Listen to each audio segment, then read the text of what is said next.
A few years ago, artificial intelligence was just a buzzword, something futuristic, something that might happen one day. But that day has arrived, and it's not just factory workers or delivery drivers losing jobs anymore. It's accountants, it's financial analysts, it's customer service agents, designers, writers, and even software developers. The AI revolution isn't coming, it's already here. And for the first time in modern history, white collar workers are the ones on the chopping block.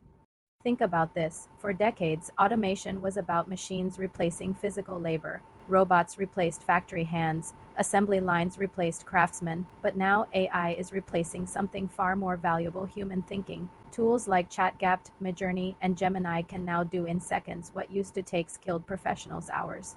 Days, or even weeks. They can write reports, design marketing campaigns, analyze data, draft legal documents, and even build code, and they're getting faster and smarter every single month. Let's take a step back. When the internet first arrived, people feared job losses too. But what actually happened was job transformation. New industries were born: e-commerce, digital marketing, software development. The economy evolved. But this time, things feel different. AI isn't just a new tool, it's a tool that learns, thinks, and creates. It's not replacing one industry, it's touching every industry. Let's look at some numbers. According to a recent Goldman Sachs report, AI could replace or automate 300 million full-time jobs worldwide. That's nearly one-tenth of the global workforce, and the shocking part: most of those jobs are middle to high-income roles, the kind once thought to be safe. Banking, finance, consulting, marketing, education, these are the new front lines. In fact, major corporations like IBM have already announced hiring freezes in certain departments, saying those roles will soon be handled by AI.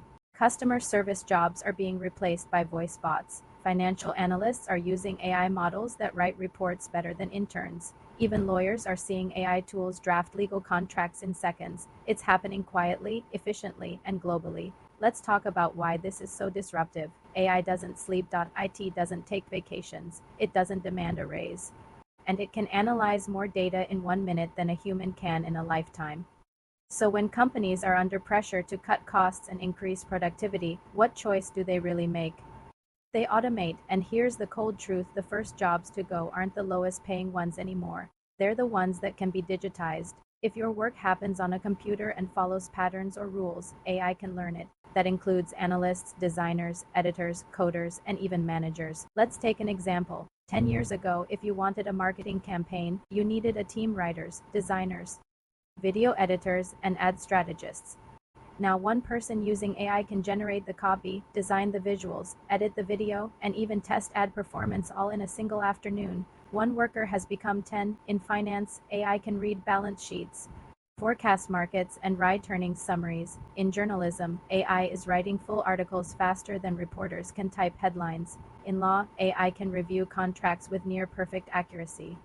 And in education, AI tutors are outperforming teachers in personalized learning. This isn't science fiction, it's reality in 2025. And the scary part is that AI doesn't just replace work, it learns from the people it replaces. Every document, every data set, every report ever uploaded online becomes training material. It's like a collective download of human intelligence, and once it learns it, it never forgets. But this raises a massive question. If AI keeps improving and companies keep replacing people, where do all those displaced workers go? In the past, technology created as many jobs as it destroyed, but AI is moving faster than any previous innovation, and it's global. There might not be enough time for new industries to absorb the losses. Economists are already warning of what they call the productivity paradox. AI will make companies richer, but people poorer. Profits will rise, but wages will stagnate. Efficiency will skyrocket, but job security will vanish. It's the perfect economic storm where wealth becomes concentrated in the hands of those who own AI, not those who work with it. We could be heading toward a world where a small group of tech companies control global productivity while millions struggle to find meaningful employment. But not everything is doom and gloom. There's another side to this story: opportunity. AI is also creating a new class of workers: the AI-powered professionals. People who know how to use AI tools, how to prompt them, combine them, and guide them are becoming the most valuable employees in the market. The new rule is simple: AI won't take your job, but someone who knows how to use AI will. It's like when calculators replaced manual math, those who learned to use them thrived. The same will happen now, only faster. People who embrace AI will work less and earn more, while those who resist it may be left behind. Already, we're seeing new job titles emerge: AI trainer, prompt engineer, automation strategist, AI ethicist. Entire consultancies are being built around integrating AI into business operations. In short, the jobs aren't disappearing, they're evolving. So, how do you survive the great AI job crash? The answer isn't to compete with AI, it's to collaborate with it. Use AI to multiply your output. Use it to free your time for creative or strategic thinking, the kind of work AI can't do yet. Humans still excel at empathy, ethics, and imagination. AI can process information, but it doesn't understand context the way we do. That's our edge for now, but even that may not last forever. AI models are learning emotional patterns, creative writing, and even visual storytelling. The line between human and machine creativity is blurring fast. In fact, you've probably already watched a commercial, listened to a song, or read an article partially written by AI without realizing it. This brings us to a deeper question: what happens when human work loses its value?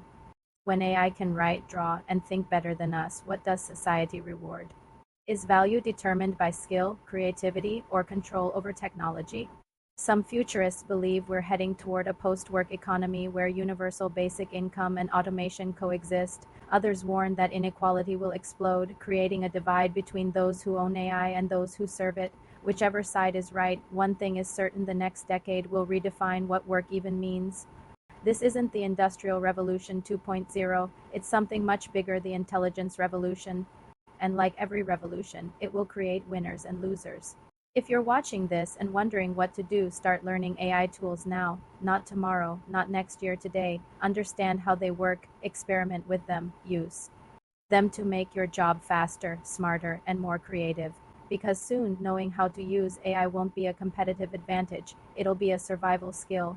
The great AI job crash isn't about machines versus humans. It's about how fast humans can adapt to machines that learn faster than we do. Every major shift in history, from agriculture to industry to the internet, created chaos before it created progress. AI is no different. The difference is speed. What took centuries before is now happening in years, and in that speed lies both danger and opportunity. The future of work is no longer about doing things better, it's about doing things differently. Because in this new world, those who master AI will shape it, and those who ignore it will be shaped by it. So the question is, which side of the revolution will you be on?